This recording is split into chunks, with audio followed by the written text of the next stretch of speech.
আসসালামু আলাইকুম প্রিয় ভিউয়ার্স, আমি সার্ভেয়ার লুৎফর রহমান আছি আপনাদের সাথে। কিছুদিন আগে একটি ভিডিও করেছিলাম, সেটি হচ্ছে যে কিভাবে পরিমাপ না করে আইল বের করতে হয়। সেই বিষয়টি এক দর্শক বুঝে নাই, তাই আবার আরেকটি ভিডিও তৈরি করতেছি। আজকে যে ভিডিওটি দেখাবো আপনারা মনোযোগ সহকারে দেখলে বুঝতে পারবেন যে জমি পরিমাপের ক্ষেত্রে কোনো পরিমাপ ছাড়াই নতুন আইল কত দৈর্ঘ্য হবে সে বিষয়টি আপনারা জানতে পারবেন। কারণ অনেক সময় আমরা পরিমাপে যাই এবং বিভিন্ন ধরনের প্রতিবন্ধকতা থাকে, তার কারণে আমরা সেখান থেকে মাপ নিতে পারি না। পুকুর থাকতে পারে, ঝোপঝাড় থাকতে পারে।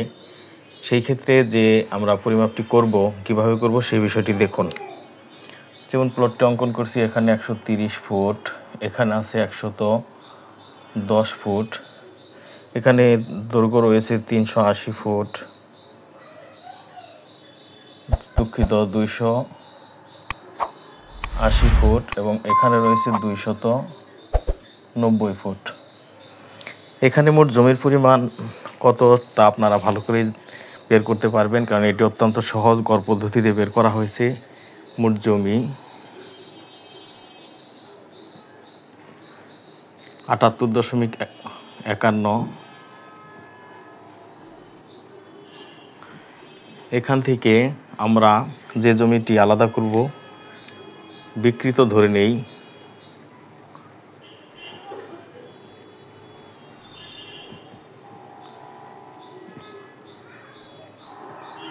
(28.5% জমি আমরা এখান থেকে আলাদা করব। তার জন্য যে এখানে নতুন আইল তৈরি করতে হবে, সেটির দৈর্ঘ্য কত হবে সেটি আমরা বের করব। এটি কিভাবে বের করব দেখুন। উত্তরের বাহু হচ্ছে 130 এবং দক্ষিণে 110। এখানে পার্থক্য হচ্ছে 20 ফিট। তো 20 ফিটকে আমরা মোট জমির পরিমাণ দিয়ে ভাগ দিব 78.51। তাহলে আমরা কত পাই ভাগফল? আমরা ভাগফল পাই 0.254। এটি আমরা ভাগফল করে পাই। তার মানে 1% জন্য 2, 4, 5 ফিট করে বেড়ে যাবে। তাহলে আমাদের জমির পরিমাণ হচ্ছে 28 শতক। তাহলে এটাকে যদি 28.50 দিয়ে গুণ করি, তাহলে আমাদের গুণফল কত দাঁড়ায়? আমাদের গুণফল দাঁড়ায়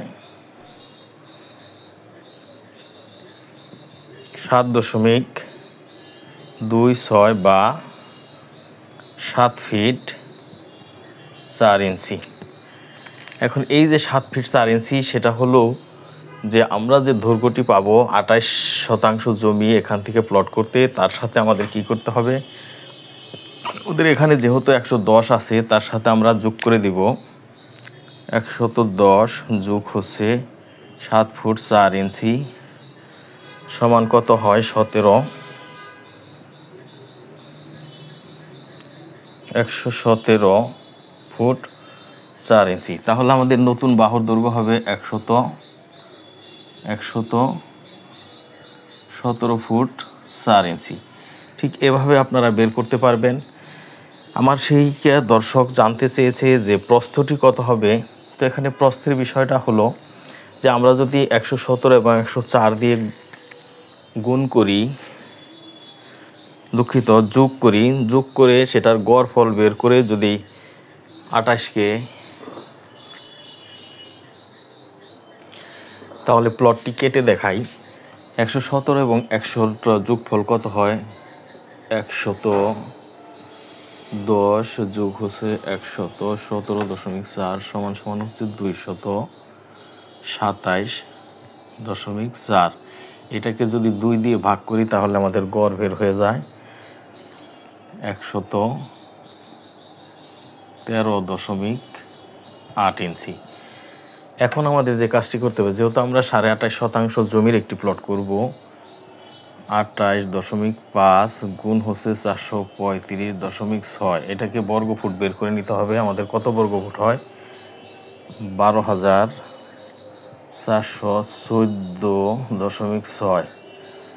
এইটাকে এই যে আমাদের গড় বের হয়েছে, এটা দিয়ে যখন আমি ভাগ করব, তাহলে আমি প্রস্থ পেয়ে যাব 113.8 ইঞ্চি দিয়ে ভাগ করলে আমার প্রস্থ বেরোয় কত? 109 ফিট 4 ইঞ্চি।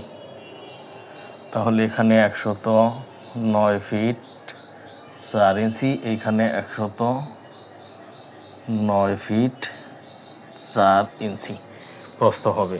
এভাবে আপনারা সহজেই বের করে নিতে পারেন নতুন আইল এবং সেই যে নতুন প্লটটি তৈরি করা হলো তার প্রস্থ।